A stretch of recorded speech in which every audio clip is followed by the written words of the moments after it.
ឪពុកម្ដាយភាគច្រើនហ្នឹងចង់បានកូនប្រុសដូចជាមានកែវទឹកមួយអញ្ចឹងណាដាក់នៅកណ្ដាលផ្លូវដាក់កណ្ដាលផ្លូវទៅកូននឹងចូលមកទាត់អាកែវទឹកហ្នឹងណាស្ដីឲ្យភ្លាមហើយចុះខ្វាក់កំតែចេះឃើញអត់ឃើញកែវទឹក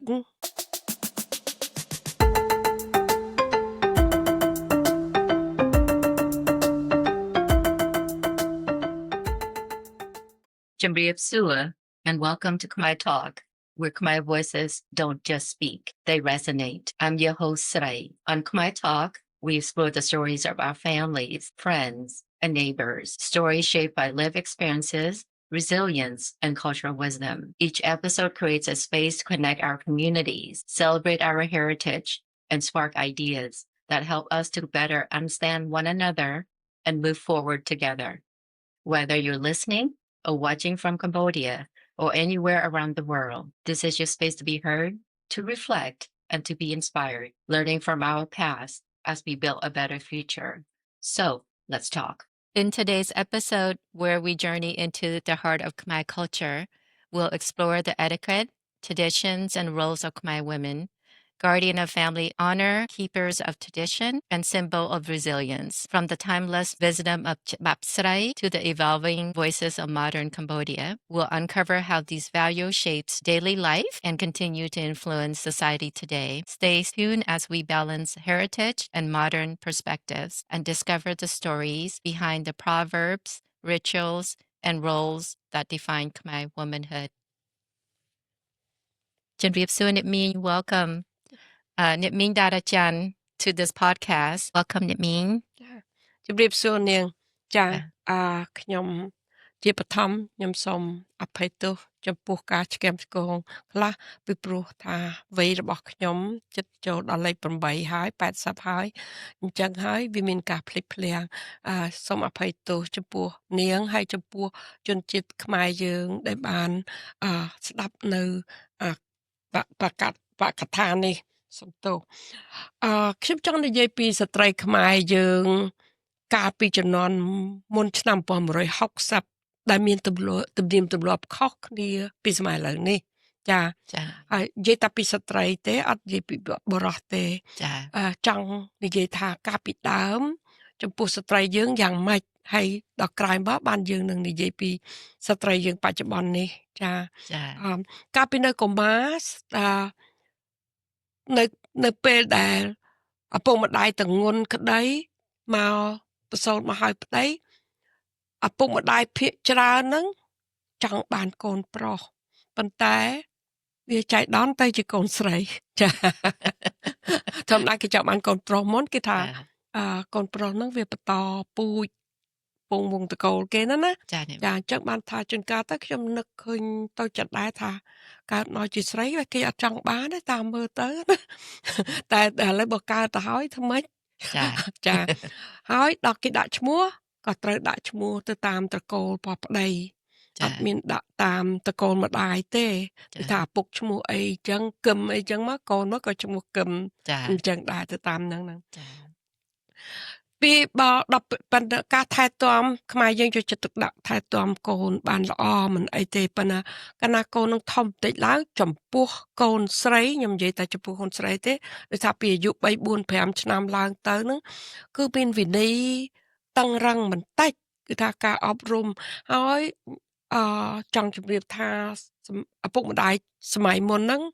ការអប់រំកូនហ្នឹងវាដូចជាมันមានវិជ្ជមានទេច្រើនតែស្ដីបន្ទោសឲ្យកូនណាដូចខឹងជាមួយកូនហើយជួនកាលរហូតដល់វាយកូនផងចាសម័យមុនណានេះប៉ុន្តែខ្ញុំមិននិយាយសម័យនេះខ្ញុំនិយាយសម័យមុនណាគឺថាចិត្តណាស់ស្ដីឲ្យកូនបន្ទោសកូនអញ្ចឹងខ្លួនឯងត្រូវទាំងអស់ឥឡូវខ្ញុំឧទាហរណ៍ថាដូចជាមានកែវទឹកមួយអញ្ចឹងដាក់នៅកណ្ដាលផ្លូវដាក់កណ្ដាលផ្លូវទៅកូននឹងចូលមកទាត់អាកែវទឹកហ្នឹងស្ដីឲ្យភ្លាមហើយចុះខ្វាក់កំតែចេះឃើញអត់ឃើញកែវទឹក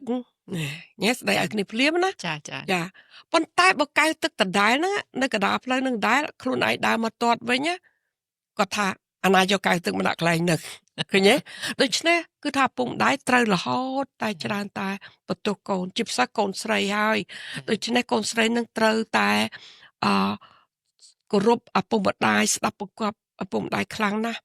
ហើយសម័យមុននោះទៅទៀតគឺឪពុកម្ដាយអត់ចង់ឲ្យកូនស្រីទៅរៀននៅសាលាទេរៀនបានតែតិចហ្នឹងចង់តែឲ្យកូនតែមិនស្រួលឲ្យឈប់ហើយ ចា សម័យខ្ញុំអត់អីទេសម័យបងខ្ញុំគឺរៀនបានតែត្រឹមតិចតួចឈប់ឲ្យមានប្តីហើយ ចា គឺថាពីដើមយល់ច្រឡំថាកណារៀនទៅចេះសរសេរអក្សរហ្នឹងខ្លាចមានសង្សារមានប្រុសអីលួចសរសេរសបុតទៅច្រើនតែអញ្ចឹងណា ចា មកហើយហ្នឹងមិនឲ្យរៀនច្រើនទេចង់ឲ្យឈប់នៅធ្វើការជួយធ្វើការម្ដាយអីចឹងឪពុកអីចឹងនៅផ្ទះទៅ ចា ចាតែមកដល់សម័យខ្ញុំនេះឃើញថាបានរៀនសូត្រគ្រាន់បើដែរក៏ប៉ុន្តែគឺថាចាប់តាំងពីអាយុប្រហែល10ឆ្នាំឡើងមកវិន័យកាន់តែតឹងឡើងណាកាន់តែតឹងឡើងជាមួយកូនស្រីតាំងពីរឿងដេកដើរឈរអង្គុយគឺថាបើសិនណាជាយើងនិយាយគឺមិនឲ្យនិយាយខ្លាំងទេស្រីត្រូវនិយាយតិចខ្សឹបចឹងណានឹងនិយាយហើយបើសើចហ្នឹងក៏ចឹងដែរមិនឲ្យសើចលឺទេហើយមិនឲ្យសើចយើងសើចកាច់កទៅក្រោយគេថាសើចកាច់កទៅក្រោយចឹងណា ចា ចាហើយដើរចឹងដែរយើងពីដើមជាស្រងបត់ទៅណា ចា សពុតស្រងបត់ចឹងដើរហ្នឹងកុំឲ្យលឺស្រងដើរលឺស្រងភឹបមើលតាស្រីអីចឹងណា ចា គឺថាត្រូវតែមាត់នឹងឯងហើយឈរក៏ចឹងដែរមិនឈរហើយធ្វើជើងចេះចោះអីដូចគេមកលើអត់ទេគឺថាដឹងតែសម្រួមអរិយាប័តដៃដាក់មុខនឹងបើឈរណាគឺថាសម្រួមអរិយាប័តឲ្យរំទុំសំរុំជាស្ត្រីហើយញ៉ានឹងបើឈរហើយបង្គុយវិញក៏ចឹងដែរមិនឲ្យអង្គុយកថែកឬអង្គុយចង្អេងចងាងកងតាក់ខ្លាអីអត់ទេគឺដឹងតែសភាពអញ្ចឹងត្មងមុខនឹងក៏ចឹងដែរត្រូវឲ្យញញឹមហើយអត់មានឃើញប្រុសឲ្យដៀងអីអត់ទេគេថាអូយមិនឲ្យកតុយភ្នែកទៅប្រុសអីណាមិនបានទេហើយដាច់ខាតគឺមិនឲ្យតាក់ទាមនឹងប្រុសមិនឲ្យឃើញប្រុសត្រូវទៅចូលក្នុងឲ្យបាត់ចូលក្នុងកតុបអត់ឲ្យនិយាយអីជាមួយប្រុសអីតាក់ទងប្រុសទេលើកលែងតែបងប្អូនបង្កើតឪពុកបង្កើតអានឹងមែនព្រោះថាអ្នកដតីឯណាមកឃើញប្រុសត្រូវតែរត់ចូលក្នុងកតុបហើយនឹងពីដើមណា ចា ចាហើយយើងញ៉ាំក៏ចឹងដែរយើងថាដេកដើរឆអង្គុយអីនៅទាំងអស់ហ្នឹងញ៉ាំចឹងដែរមិនឲ្យលឺសូរចានក្រុងក្រាំងអីទេញ៉ាំឲ្យថ្នមមិនឲ្យសភានឹងសប៉ះនឹងថ្មិញលឺអីទេគឺថាត្រូវមាត់រហូតគឺបដៅរហូតគឺថាកូនស្រីហ្នឹងណា ចាអ្នកមីង តែគេអត់ក៏សូវបដៅកូនប្រុសទេអត់ហ្នឹង បដៅតែកូនស្រីហ្នឹងគឺថាខ្លាំងណាស់ច្រើនណាស់យ៉ាហើយចំពោះកូនស្រីនឹងទៀតក៏អញ្ចឹងដែរគឺថាបើសិនជាពុកដៃស្ដីឲ្យយើងដែរហ៊ានតមាត់ទេណា ចា គឺត្រូវតែធ្វើតាមបង្គាប់ទាំងអស់ត្រូវតែស្ដាប់បង្គាប់អត់មានតតាំងជាមួយម្ដាយឆ្លោយឬក៏អីទេត្រូវវាយក៏ដោយក៏ត្រូវតែទទួលអំពាត់ទៅហើយយំទៅចាប់ ចា ពីដើមអញ្ចឹងថាវិន័យនោះវាមានច្រើនណាស់ចំពោះស្ត្រីណាក្រោយមកទៀតដល់ពេលយើងធំពេញវ័យនឹងមែនតែនហើយដូចខ្ញុំនិយាយដើមទីអញ្ចឹងថាអត់មាននិយាយប្រុសណាអត់ស្គាល់ប្រុសណាអត់ឲ្យកតុយប្រុសណាបានទេណាអត់ទេហើយដល់ទុកដាក់ហ្នឹងគឺឪពុកម្ដាយជាអ្នកទុកដាក់ឲ្យមើលដូចជាពិសេសខាងប្រុសគេមកទៅមើលទៅយើងមើលណាគេមើលហ្នឹងគឺគេមើលដូចថាយើងមើលគ្នាទៅវិញទៅមកគឺរបៀបទុកដាក់កូនចៅវាមានសម្បត្តិអីខ្លះវាមានសម្បត្តិ4 ចា គឺថាសម្បត្តិ4គឺថាមួយគេគិតទៅលើវិជ្ជាសម្បត្តិគឺការរៀនសូត្រណា ចា ចរិយាសម្បត្តិរឹកពីមយាទណារូបសម្បត្តិសម្ផស្សខ្មៅសចូលចិត្តឲ្យតម្លៃលើខ្មៅសណាពីដើមណាចាហើយមួយទៀតគឺទ្រព្យសម្បត្តិណាទ្រព្យសម្បត្តិនឹងចាស់ទុំនឹងមើលទាំងចឹងអស់ទាំង4សម្បត្តិហ្នឹងថាបើស៊ីគ្នាហើយមកនិយាយទៅក៏ចាស់ព្រមព្រៀងនឹងបានការបានកូនស្រីគ្មានសិទ្ធិនឹងតវ៉ាឬប្រកែកទេព្រោះយើងយកទំនៀមទម្លាប់មួយដែលនិយាយថានំមិនធំជាងនាលណា ចាអ្នកមីង ដូចជារឿងទុំទាវគេដើមជានិចពីដើមហ្នឹង ចា គឺថាត្រូវតែតាមម៉ែអញ្ចឹងរហូតដល់ប៉ុននាងទាវធ្វើបដិវត្តគឺរហូតដល់ទៅស្លាប់ខ្លួនអីចឹងទៅទៀតអាហ្នឹងគុណវិបត្តិដែរណាតែចំពោះទស្សនៈរបស់ខ្ញុំមួយដែលខ្ញុំគិតថាការរើសសម្បត្តិ4ហ្នឹងដូចជាអត់ត្រឹមត្រូវចំពោះខ្ញុំគិតថារូបសម្បត្តិ ត្រឹមត្រូវណាឲ្យវាស៊ីគ្នាមកគ្នាណា ចាចា ចាហើយវិជាសម្បត្តិក៏ត្រឹមត្រូវដែរបើមួយអត់ចេះដឹងមួយចេះក៏ពិបាករស់នៅមួយគ្នាដែរណាចាហើយពីរឿងចរិយាសម្បត្តិក៏យើងគួរតែមើលគ្នាចឹងដែរណា ចា ប៉ុន្តែរឿងទ្រព្យសម្បត្តិខ្ញុំដូចអត់ agree ដូចអត់ទទួលស្គាល់ទទួលមិនបានដូចថាទ្រព្យសម្បត្តិទៅយើងគិតថ្ងៃក្រោយក៏បានដែរឲ្យតែយើងចេះរួបរวมគ្នាស្រឡាញ់គ្នាកសាងជីវិតគ្រួសារទៅណា ចា ខ្ញុំគិតថាទ្រព្យសម្បត្តិហ្នឹងជារឿងក្រោយប៉ុន្តែមានរឿងមួយទៀតដែលចាស់ហ្នឹងតែងតែលើកយកមកគឺពូជជាសម្បត្តិ ចា ដែលខ្ញុំចង់បានដាក់ដែរណាព្រោះថាពូជបើថាពូជទាគឺពូជទាពូជមាន់គឺពូជមាន់ណាមិនអញ្ចឹងហ៎ ចាអ្នកមីង ហើយទៅពាក្យចាស់គេថាអញ្ចេះគេថាទុកដាក់កូនចៅឲ្យមើលផៅសន្តានពាក្យថាផៅសន្តានហ្នឹងគឺពូជពងនឹងហើយដូចថាមួយពូជគ្នានៅស្មាតតូដូចថានៅស្រុកឆ្ងាយជនបទទៅណាហើយមួយខាងក្រុងទៅវាដូចថាវាខុសគ្នាឆ្ងាយពេក ចាអ្នក ព្រោះ មី ថា ង អញ្ចឹងអ្នកក្រុងវាឈៀងជាយក្រុងតិចទៅអីណា ចាអ្នកមីង ហើយអញ្ចឹងទៅឲ្យវាស្របគ្នាអញ្ចឹងបើពូជនឹងឲ្យវារបៀបស៊ីគ្នាថាពូជដកើពូជអ្នករស៊ីអញ្ចឹងទៅណា ចាអ្នកមីង ពូជអ្នកយើងធ្វើចំការក៏ចំការអញ្ចឹងទៅអាហ្នឹងវាត្រូវគ្នាតែនៅក្នុងហ្នឹងនៅក្នុងច្បាប់ស្រីអត់មាននិយាយពីពូជសម្បត្តិហ្នឹងទេ ចា អាហ្នឹងគឺជា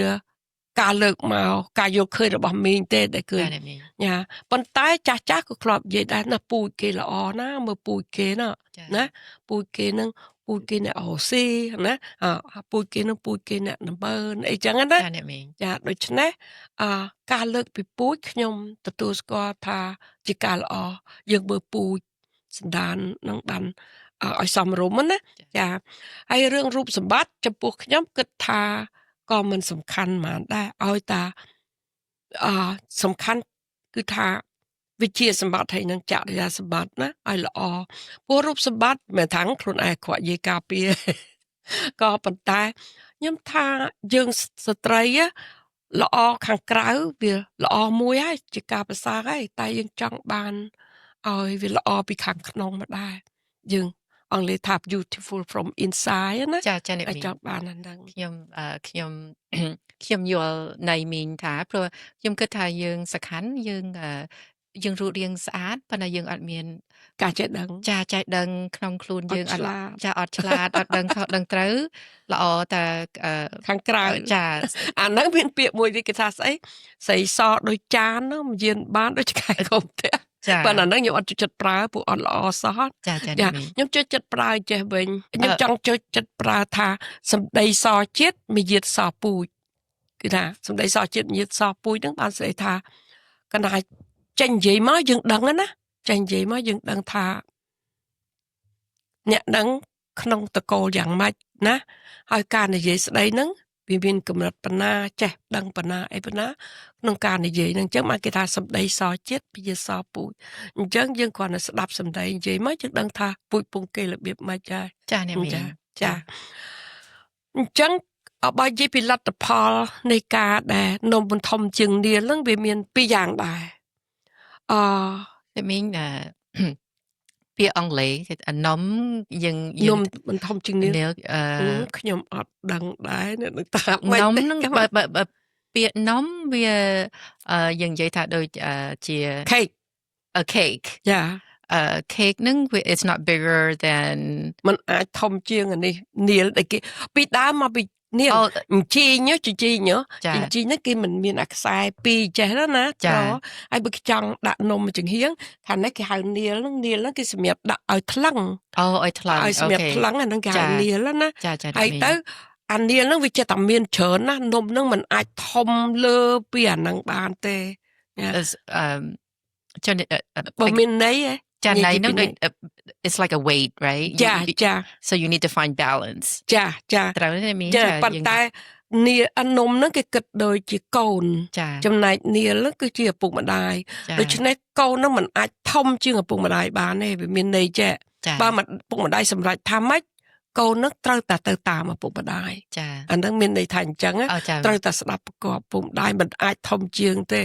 so យ៉ា ចាពីដើមយើងសំខាន់ណាស់ពុកម្ដាយណាមីង ចា ណា ចា យើង ចា ត្រូវតែស្ដាប់ហើយ so old traditionally ចា we need to respect our elder ចា ចាណាមីង គា ណា ត់មានបទពិសោធន៍ច្រើនណាស់អញ្ចឹងបានខ្ញុំចង់និយាយពីលទ្ធផលណា ចា លទ្ធផលវាមានពីរគូសកលភាគខ្លះដែលបានគ្នាដែលពុកទុកដាក់ហ្នឹងណា ចា ភាគច្រើនក៏គ្នាចេះតែទ្រាំទៅរស់ទៅជាមួយគ្នាបានសុខសាន្តទៅ ចា ណាប៉ុន្តែអ្នកខ្លះទៀតក៏វាមិនបានសុខសាន្តដែរដោយសារថាគូស្វាមីភរិយាហ្នឹងមិនម៉ាត់គ្នាមិនស៊ីជម្រៅជាមួយគ្នាណា ចាអ្នកមីង ការមានការទាស់គ្នាឬខ្វែងគំនិតគ្នាឬក៏មានស្អីដែលវាខុសគ្នាអញ្ចឹងទៅណា ចា យ៉ាដែលធ្វើឲ្យមិនអាចរស់នៅហើយអាហ្នឹងមិនមែនថាយល់ទៅតាមស្ត្រីទេវាយល់ទៅតាមខាងបុរសដែរជាស្វាមីណា ចា បើសិនជានាងមានសំណាងល្អបានស្វាមីដែលចេះគោរពចេះឲ្យតម្លៃប្រពន្ធដោយថាចេះរស់ជា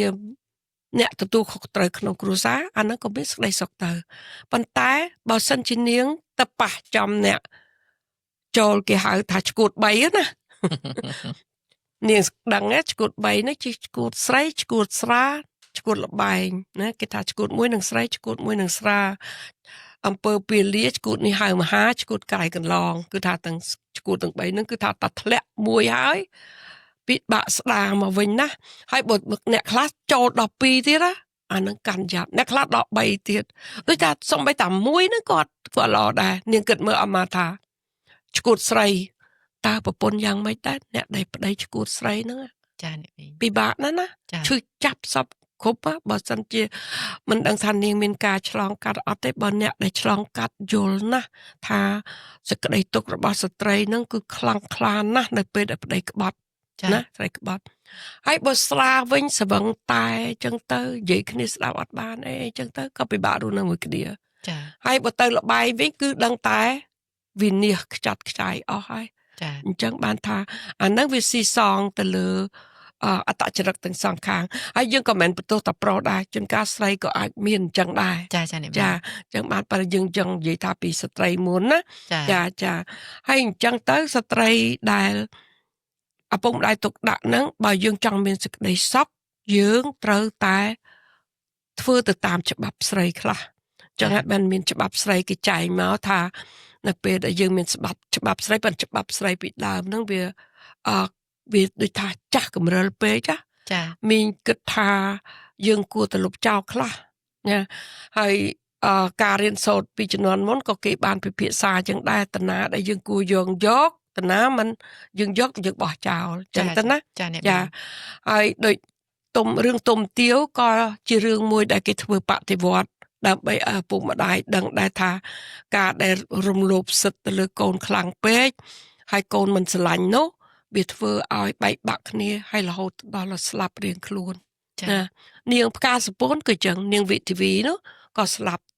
ដោយសារតាមិនបានដោយប្រាថ្នាចឹងដែរណា ចា គឺថាអញ្ចឹងបានថារឿងទាំងអស់ហ្នឹងគេមិនយកមកគ្រាន់ឲ្យព្រោះឲ្យស្ដាប់លេងគេយកមកគេធ្វើការពិភាក្សាទៅវិញទៅមកមតិស្របមតិផ្ទុយសំយកមតិយើងគិតទាំងអស់ទៅតើយ៉ាងម៉េចអញ្ចឹងណាតែយើងគួរយកណាអញ្ចឹងយើងគួរយកផ្លូវណាដែលល្អជាផ្លូវកណ្ដាលអាណាអត់ល្អក៏កុំយកឲ្យពុកម្ដាយជំនាន់មុនហ្នឹងគឺគាត់អត់គិតទេតែគាត់ចង់គឺទៀមទាហើយណាប៉ុន្តែនេះខ្ញុំចង់និយាយថាបើសិនជាខិតមកសម័យនេះយើងត្រូវគូពិចារណារៀនសូត្រពីសម័យមុនតែអាណាដែលល្អណាមិនល្អហើយអញ្ចឹងទៅគឺថាស្ត្រីហ្នឹងវាពិបាកដែរណាចំពោះសម័យមុនដែលពុកម្ដាយទុកដាក់ហ្នឹងអត់មានសិទ្ធិទេហើយរៀបការដែលពុកទុកដាក់ហ្នឹងគឺថាប្រុសគេអាចគេស្គាល់ហើយគេដឹងថានាងហ្នឹងហើយស្អាតតែចេះអីហ្នឹងណា ចា តែបើស្ត្រីវិញមិនដែរឃើញប្រុសហ្នឹងទេ ដូចជាបងស្រីខ្ញុំជាដើមគឺដល់ថ្ងៃកាយពួកម៉ាក់គាត់មកណែឃើញនាងឯងឃើញកូនប្រុសនៅដែរឃើញពីកាលណាបងម៉ាក់ប៉ាមកឲ្យឃើញបងណ៎ឡប់មើលណ៎ ចា តាខ្ជិលមើលបងស្រីខ្ញុំគាត់ថា ចា គឺថារហូតដល់ថ្ងៃកាយតទៅអង្គុយផ្ទឹមហើយសឹងថាមិនបានឃើញមុខគ្នាទៀត ចា គឺថាឲ្យកាយចឹងហ្មង ចា ត្រូវតែរៀបការដល់ថ្ងៃ ការហ្នឹងចូលផ្ទឹមហ្នឹងបានឃើញមុខគ្នាអញ្ចឹងទៅប៉ុន្តែក្រោយពីការរៀបអាពាហ៍ពិពាហ៍អីហើយអញ្ចឹងទៅឪពុកម្ដាយតែងតែបដៅកូនហើយតែងតែបដៅកូនដូចទៅក្នុងច្បាប់ស្រីណា ចាចាអ្នក នៅ មីង ក្នុងច្បាប់ស្រីហ្នឹងដែលនាងហ្នឹងនៅឋានភុជង្គនាគណោះហើយត្រូវឡើងមករស់នៅឋានកណ្ដាលនេះជាមួយប្តីហើយអញ្ចឹងទៅម្ដាយហ្នឹងក៏ផ្ដែផ្ដាំឲ្យកូនហ្នឹងធ្វើវត្តប្រណិប័តប្ដីគ្រប់ប្ដីមិនប៉ុន្តែចាំថ្ងៃក្រោយខ្ញុំនឹងលើកពីច្បាប់ស្រីនឹងទាំងអស់យកមកនិយាយតែថ្ងៃនេះសូមរំលងតិចចាស់ ចា គង់ ចា មាន អ្នកមី ថ្ងៃ ង ទៀត ចា ណា ចា មិនគ្រាន់ថាជាទូទៅគឺថាត្រូវតែគ្រប់ប្តី ចា ណាត្រូវស្រឡាញ់ប្តីមិនក្បត់ចិត្តប្តីហើយត្រូវបម្រើប្តីត្រូវគឺថាអត់ធ្មត់ជាមួយប្តីទោះបីប្តីថាអីក៏ដោយក៏យើងមិនត្រូវប្រឆាំងអីខ្លាំងដែរអញ្ចឹងណាហើយគេមានភ្លើងគេថាភ្នក់ភ្លើងហ្នឹងកុំឲ្យភ្នក់ភ្លើងកំណំទៅក្រៅកំណំទៅក្នុងប្រហែលជានាងយល់ហើយពីរឿងភ្នក់ភ្លើងទាំង3ហ្នឹង ចាខ្ញុំយល់gossip ដែរអ្នកមីងយើង ចា កុំនិយាយ ត្រូវហើយ ពី ត្រូវ យើង ហើយ អត់ ចាដូចថាអមមកថាប្តីនឹងនិយាយពីអីអត់ល្អពីឪពុកម្ដាយយើងណាអបប្រមាឧទាហរណ៍ ចា យើងវឹងយកទៅប្រាប់ឪពុកម្ដាយយើង ចា ឪពុកម្ដាយយើងខឹងវងមកត្រឡប់មកវិញយើងនាំពាក្យឪពុកម្ដាយថាឬក៏ស្ដីឲ្យប្តីយើងយកមកប្រាប់ប្តីដល់អញ្ចឹងទៅវាទៅជាប្តីហើយឪពុកម្ដាយយើងឆ្លោះគ្នាអញ្ចឹងណា ចា អាហ្នឹងអាភ្លើងក្នុងនេះកំណំទៅក្រៅអាក្រៅកំណំមកក្នុងអញ្ចឹងណាអាហ្នឹងគេថាភ្នក់ភ្លើងហើយនឹងឯង ចា ក្នុងដូច្នេះយើងនឹងគឺថាត្រូវតែរក្សាអាពាក្យសម្ដីនឹងឲ្យបានសភាពរៀបសារទន់ភ្លន់កុំនាំភ្លើងចេញទៅក្រៅអីសោះគឺថាប្រយ័ត្នត្រូវតែគ្រប់ប្រណិប័តប្តីអីចឹងណាដើម្បីឲ្យបានសេចក្តីសុខណាហើយក្រោយមកទៀតគឺថាហើយបើគេនិយាយពីប្រពន្ធហ្នឹងវាអញ្ចឹងបានថាខ្ញុំថាវាមិនមែនជារឿងអ្នកណាម្នាក់ទេរឿងប្តីឬមកពីប្តីឬមកពីប្រពន្ធហើយគេចែកភរិយាហ្នឹងគេចែកទៅតាមយើងពីដើមគេគិតគេមើលស្រីយើងហើយនឹងប្តីប្រពន្ធហ្នឹងកាលណារស់នៅជាមួយគ្នាហ្នឹងតើប្រពន្ធនៅជាមួយប្តីហ្នឹងជារបៀបម៉េចណាគេចែកជា4ទៀតគឺថាមានគេហៅថាមេត្តាភរិយាហ្នឹងគឺថាមេត្តាហ្នឹងយើងដឹងហើយថាមេត្តានឹងម្ដាយណាដូច្នេះដល់បានប្តីនឹងមកហ្នឹងក៏ចង់ទៅត្រួតប្តីដោយអញម៉ែអញ្ចឹងថាធ្វើនេះទៅនេះចាអាហ្នឹងគេហៅមេត្តាភរិយាហើយហ្នឹងណាប៉ុន្តែអាហ្នឹងវា depend ទៅលើវាយល់ទៅលើនាងហ្នឹងអត្តចរិតចិត្តត្រួតអញ្ចឹងឬក៏ប្តីហ្នឹងជួយចិត្តថាឲ្យគេប្រើ ចា ទៅតាមនឹងដែរអញ្ចឹងហ្នឹងគេហៅមេត្តាភរិយាមួយទៀតគេហៅមិត្តភរិយាគឺយើងដូចស្មើគ្នាណាពុកម៉ាក់អើស្មើគ្នាអញ្ចឹងយើងនិយាយអញ្ចឹងអាហ្នឹងជាមិត្តភរិយាហើយមួយទៀតគេហៅទាស័យភរិយាអាហ្នឹងខ្ញុំខ្លាចរឿងទាស័យភរិយាហ្នឹងណាអូខ្ញុំមិនដែលឮនេះមានទាស័យហ្នឹងគឺដូចឈ្នួលនិយាយចំបើយើងថាទាសកហៅថាទាសកខ្ញុំជិះពាក្យបារាំងអាចជាអង់គ្លេសដែរប៉ុន្តែភ្លេចដូចនិយាយចាំថាឈ្នួលអញ្ចឹងទៅ like a slave like a housekeeper មិនមែនទេ worse than that housekeeper ហ្នឹងវាគ្រាន់តែជាមេផ្ទះទេណាជាមេផ្ទះទេចាទាស័យនេះគឺថាប្រពន្ធនឹងប្រហែលជាគ្នាមិនសូវចេះអីឬខ្លាចប្តីឬប្តីនឹងមនុស្សកាចគឺមនុស្សវាខុសខើអីតិចទៅណាគឺថាបញ្ជារហូតអញ្ចឹងទៅហើយគឺថា on demand ណាចា on demand បដ ாய் ចាហ្នឹងគេហៅទាស័យភរិយាគឺយើងនឹងជាទាស័យហ្មងអាហ្នឹងពិបាកណាស់ខ្ញុំលឺអញ្ចឹងខ្ញុំអូបេះដូងខ្ញុំស្ដាប់ទៅវាពិបាកនេះមីងពីដើមតាពិបាកណាស់ទាភាកច្រើនណាចាស្ត្រីយើងនឹងជួបនឹងប្តីដែលយើងមាននាមថាជាទាស័យភរិយានឹងឯងអូទាស័យភរិយាទាស័យភរិយាហ្នឹងគឺច្រើនចាភាកច្រើនណាព្រោះអីច្រើនណាស់ប្តីហ្នឹងគឺថាគ្រប់គ្រងឬក៏ត្រួតត្រាអីទាំងអស់អញ្ចឹងហ្មងណាស្អីក៏លើគេដែរហ្នឹងអញ្ចឹងណាចាហើយចុងក្រោយមួយទៀតគឺមានតែគេហៅបុត្រភរិយាបុត្រហ្នឹងគាត់ឯងដឹងថាមានន័យថាម៉េចគឺថាកូនចានាងនឹងបើថាមិនសូវចេះដឹងអីអញ្ចឹងឬក៏ស្លូតឬក៏នៅវ័យក្មេងពេកប្តីចាស់ជាងច្រើនណាមកហើយទៅគឺអត់ដឹងធ្វើអីគឺថាប្តីនឹងជា អ្នកទូធាមើលការខុសទៅប៉ុន្តែស្រឡាញ់ដោយកូនមិនមែនដូចជាទាស័យភរិយាទេ ចា ចាំបានគេថាស្ត្រីហ្នឹងវាមាន4អញ្ចឹងណា ចាអ្នកមីង មេត្តាភរិយាហើយទៅបានមិត្តភរិយាហើយទៅបានទាស័យភរិយាហើយទៅបានបុត្រភរិយា សំណ័យនឹងមានន័យថាទី1 មេត្តាគឺម្ដាយ so a marriedបន្ទា a ប់ wife ចា the ហើយ wife ចា so there's 4 roles ចា right មិន role ទេអាហ្នឹងគឺហាញ four different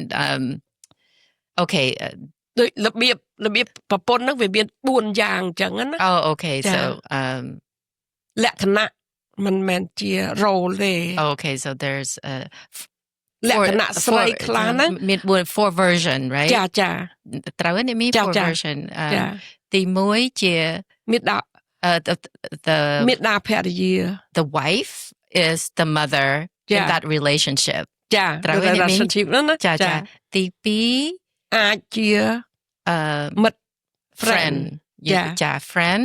ទី3 ទាស័យ ទាស័យជា ទាស័យហ្នឹង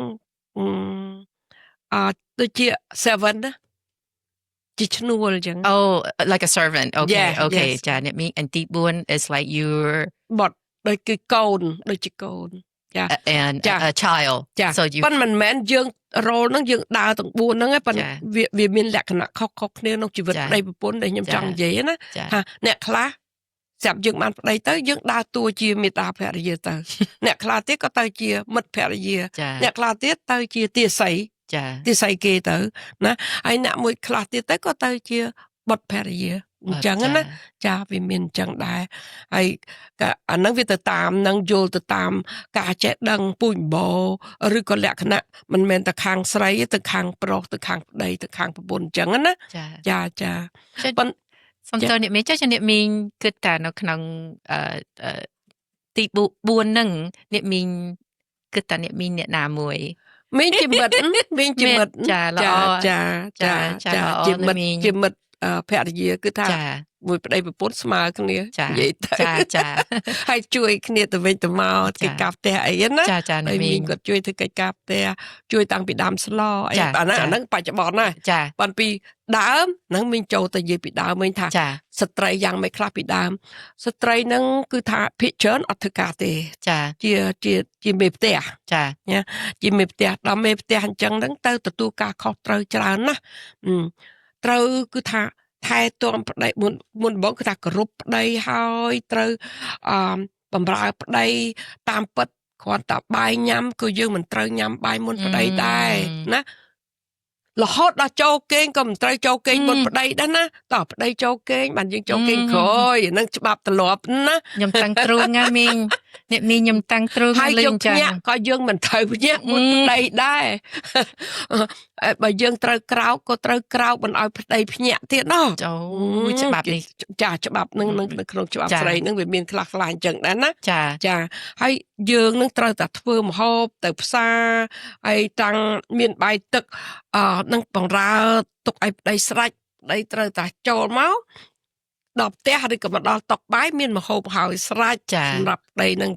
ជំងទាំងអស់ណា ចា ហើយខោអាវបោកគក់មើលប្តីស្លៀកពាក់ស្អាតស្លៃស្លៀកមិនស្អាតអីចឹងណា ចាអ្នកមីង អាហ្នឹងមិនទាន់និយាយពីរឿងកូនផងគឺថាគ្រាន់តែប្តីហ្នឹងត្រូវគោរពប្រណិប័តមិនហ៊ានញ៉ាំបាយមុនទេហើយត្រូវបំរើប្តីត្រូវគិតម្ហូបអាហារបាយទឹកសម្លៀកបំពាក់មិនត្រូវចូលគេងមុនប្តីមិនត្រូវក្រោកក្រោយប្តី ចា ចាប់ប្តីក្រោក ចាអ្នកមីងនិយាយនេះដូចយើងនៅ ជំនាន់មុន ជំនាន់ដូច American slavery នៅស្រុកអាគៀងមាន ចា ពីដើមណាអ្នកមីងណា ចាចា យើងដូច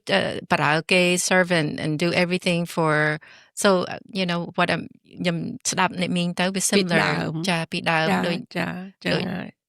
ចា ហើយយើងមិនត្រូវដើរទៅលេងផ្ទះគេ ចា យើងមិនត្រូវនិយាយដើមគេទៅនិយាយពីដើមនៃអត់ប្រយោជន៍ ចា អញ្ចឹងទៅណាហើយស្ត្រីពីដើមច្រើននៅផ្ទះនោះយើងអត់មានលុយកាក់ចូលផ្ទាល់ខ្លួនទេដូច្នេះពេលប្តីមានលុយកាក់មកយើងមិនត្រូវក្បត់ចិត្តប្តី ចា យើងត្រូវចេះទុកដាក់លុយកាក់នឹងឲ្យប្តី ថែសន្សំហើយមើលការចាយវាយនឹងអីឲ្យសពគ្រប់ឲ្យចេះសម្អាតផ្ទះចេះរៀបចំទុកដាក់អញ្ចឹងទៅគឺថាវិន័យច្រើនណាស់ចំពោះស្ត្រីខ្មែរចាអ្នកមីងចា តែខ្ញុំថាខ្ញុំឮទៅអូយខ្ញុំតឹងទ្រូងណាអ្នកមីងព្រោះខ្ញុំដូចថាកើតមកសម័យនេះអត់ទេខ្ញុំមកស្រកគាំងអាយុ9ឆ្នាំហើយខ្ញុំមកនៅនឹងដូចខ្សែខ្ញុំ52ហើយចាដល់ពេលខ្ញុំឮអញ្ចឹងទៅដូចវាអូយអានេះបើនិយាយទៅតាំងពីជំនាន់មុនមីងទៅទៀតណាមីងចង់និយាយពីជំនាន់មុនដែលមីងធ្លាប់ឃើញបងណាចាហើយគាត់អញ្ចឹងឯងប៉ុន្តែបើនិយាយទៅអ្នកធ្វើបដិវត្តហ្នឹងគឺមីងនឹងដែរអ្នកធ្វើបដិវត្តគឺមីងបានផ្លាស់ប្ដូរដែរក្រោយពីបានរៀនសូត្រច្រើនអញ្ចឹងបានអាចារ្យចាំឲ្យរៀនសូត្រច្រើនណាព្រោះយើងរៀនសូត្រហើយយើងទៅយើងរៀនពីទំទាវ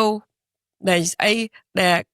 ការសពូនកលបៃលិនអីអញ្ចឹងណាយើងរៀនសូត្រអីយើងដោះស្រាយបញ្ហាអីអស់ហ្នឹងដល់អញ្ចឹងឃើញអញ្ចឹងទៅយើងចង់កែប្រែទំនៀមទម្លាប់ដែលឪពុកម្ដាយដាក់ឲ្យចង់រើសខ្លួនឯងខ្លះឲ្យវាត្រូវគ្នាណាហ្នឹងឯងចាដូចthe American school system ណាអ្នកមីង they similar to Romeo and Juliet ចាហ្នឹងឯងត្រូវហើយ Shakespeare ចាយើងក៏បានរៀនដែរនៅនោះយើងរៀនទាំងអស់ណាចាអ្នកមីងចាយើងរៀនជាភាសាបារាំងពីដើមណាចាយើងបានដឹងទាំងអស់អញ្ចឹងបានយើងក៏កែប្រែទំនៀមទម្លាប់ខ្លះហើយដល់ពេលយើងមានទង្ងន់ទៀតឃើញទេទង្ងន់ទៅស្ត្រីយើងពិបាកណា9 ខែ 10 ថ្ងៃដែលត្រូវពពោះប៉ុន្តែនៅតែគិតគូរពីប្តីទៀតនេះបើសិនជាប៉ះប្តីល្អប្តីខ្លះក៏គេជួយទៅណាបើប៉ះប្តីអត់ល្អណាពេលយើងទង្ងន់អញ្ចឹងក្បត់ចិត្តយើងទៀតណាជួនកាលអានៅពិបាកនេះខ្ញុំនិយាយមិនមែនជាទូទៅណាដោយណាដូច្នេះការដែលយើងទង្ងន់ហ្នឹងយើងត្រូវមានការប្រុងប្រយ័ត្នដែរតើតំណែងប្តីប្រពន្ធហ្នឹងឲ្យវានៅល្អដដែលឬក៏វាយ៉ាងណាអីចឹងណាចាហើយអាហ្នឹងហើយប្តីសង្គមពីមុនដែលត្រូវតែថាដូចថាប្តីទៅធ្វើការគេធ្វើការតាមក្រៅមួយមុខគេលុយមកឲ្យយើងចំណែកយើងក្នុងផ្ទះហ្នឹងណាបង្រើប្តីផងសម្អាតផ្ទះផងធ្វើម្ហូបផងមើលកូនផងហើយបើសិនណាជាអ្នកខ្លះទៀតប៉ុន្តែដល់សម័យនេះទេយើងទៅរៀនទៀតហើយយើងជួយសង្គមវិញទៀតច្រើនជាងបរោះផងណាចាអ្នកមីងមែននិយាយចឹងកាន់ជើងស្ត្រីនេះឯងប៉ុន្តែខ្ញុំនិយាយទៅខ្ញុំអាណិតស្ត្រីខ្មែរណាពីចំនួនដើមប៉ុន្តែដល់ចំនួនខ្ញុំវាមានការផ្លាស់ប្ដូរច្រើនមកទៀតហើយអាហ្នឹងដែលយើងនិយាយដល់បច្ចុប្បន្នហ្នឹងអាហ្នឹងវាមានការដូរច្រើនហើយចឹងមីងគិតថាមីងចង់និយាយពីឥឡូវនេះចង់និយាយពីស្ត្រីពេលបច្ចុប្បន្ននេះប៉ុន្តែមុននឹងចូលទៅដល់រឿងហ្នឹងមីងចង់ដឹងថាក្មួយមានសំណួរអីខ្លះរឿងពីកាមុនចាខ្ញុំអត់មានសំណួរអីទេអ្នកមីងគាត់ថាខ្ញុំស្ដាប់ឮទៅដូចវាបេះដូងក្នុងបេះដូងខ្ញុំ I feel heavy ដូចថាពីដើមមកពីដើមវិន័យតឹងyeah so strict right you feel like you know you live in you as a female in slavery right you're basically like a servant យើងធ្វើអីក៏មិនបានហើយទី2ដូចខ្ញុំអ្នកមីងexplain you know the etiquette and the tradition of the Khmer womanhood ខ្ញុំ reflect on the idea that ខ្ញុំចូលចិត្តsome of it I do appreciate our tradition etiquette and being cordial nice you know soft spoken because ដល់ពេលយើងយកពាក្យណៃនឹងមកសំខាន់ណាស់អ្នកមីងព្រោះយើងពាក្យនឹងយើងក៏យើង if you're upset or whatever but your tone plays a big role right ខ្ញុំពីក្មេងយើងអត់គិតអញ្ចឹងទេដល់ពេលខ្ញុំចាស់ទៅខ្ញុំយល់អ្នកមីង so I think you know the etiquette and the tradition that we have back then I think we're important to carry on till now គណៈថាខ្ញុំឮពីដើមនឹងបេះដូងខ្ញុំ ដឹងខ្ញុំ describe នោះវាត្រូវកខោទៅវាតាំង ប៉ុន្តែ តាំង ចេះ ទ្ តែ រូង កូន តាំងទ្រូងតាំង ចា ទ្រូង ប៉ុន្តែនេះខ្ញុំនិយាយពីសម័យមុន ចា ដែលមុនឆ្នាំ1960ណា ចាអ្នក សម័យ នាង បងស្រីខ្ញុំអីនោះប៉ុន្តែចាប់តាំងពីសម័យខ្ញុំមកវាមានការធូរស្រាលដោយសារ ចា យើងបានទៅរៀននៅសាលាយើងរៀនពីអក្សរសាស្ត្រច្រើនរឿងទំទាវរឿងផ្កាសពូនរឿងអីកលបៃលិនអីចឹងទៅឃើញថាយើងមានការចេះដឹងហើយយើងបានបដូរទំនៀមទម្លាប់នឹងតិចម្ដងហើយខ្ញុំសង្កេតឃើញថានៅស្រុកខ្មែរតាមដែលខ្ញុំមើលទៅឃើញគេមានការអប់រំល្អហើយចំពោះស្ត្រីខ្មែរគេលើកតម្លៃស្ត្រីខ្មែរច្រើនហើយហួសពីនឹងទៀតគឺគេទៅជាអប់រំបរិះច្រើនជាង ចា យ៉ាអប់រំបរិះគេអប់រំដែរស្ត្រីថាស្ត្រីគួរយ៉ាងម៉េចប៉ុន្តែឃើញអប់រំប្រុសហ្នឹងឲ្យចេះស្រឡាញ់អាណិតប្រពន្ធណាគឺថាកុំឲ្យគិតថាប្រពន្ធយើងហ្នឹងរូបអត់ស្អាតឬក៏ប្រពន្ធហ្នឹងអត់ចាញ់ប្រពន្ធគេប្រៀបធៀបអីចឹងគេនិយាយច្រើនណាស់ខ្ញុំសូមសរសើរនៅការដែលការផ្លាស់ប្ដូរនៅក្នុងស្រុកខ្មែរដែលគេជឿនលឿនលើកតម្លៃស្ត្រីខ្ញុំសរសើរកន្លែងហ្នឹងដែរ ចា ចា ចា ដូច្នេះយើងចង់មកវគ្គហ្នឹងណាមីងសូមអរគុណ ចាអ្នក ក្មួយច្រើនហើយ ចា អញ្ចឹងទៅវគ្គក្រោយយើងនឹងនិយាយពីការពង្រឹងអំណាចស្ត្រីខ្មែរ empowering women ចាអូខេ ចា អ្នក អរ នាង គុណចា so ចា ជម្រាបលា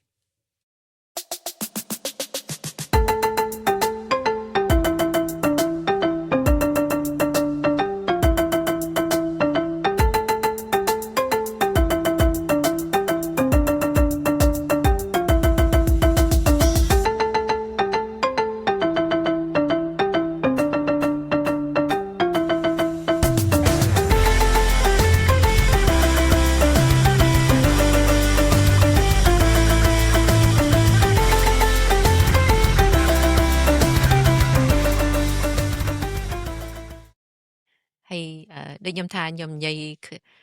យើងឆ្លងឆ្លៃអង់គ្លេសផងខ្មែរផង ចា ប៉ុន្តែវាទាស់ចេះថាមីងនេះស្ទើរអង់គ្លេស មិនជ្រៅជ្រះគាត់អាចស្ដាប់បាននិយាយបានខ្លះអញ្ចឹងណា ចា ហើយកូនឯងនិយាយបានច្បាស់លាស់អីហើយតែអត់ចេះសរសេរដែរ អត់ចាអត់ តែ ចា អង់គ្លេសកូនឯងបានច្បាស់លាស់មកហើយយើងទាំងពីរនាក់ហ្នឹងវាដូចគ្នា ចាដូចគ្នា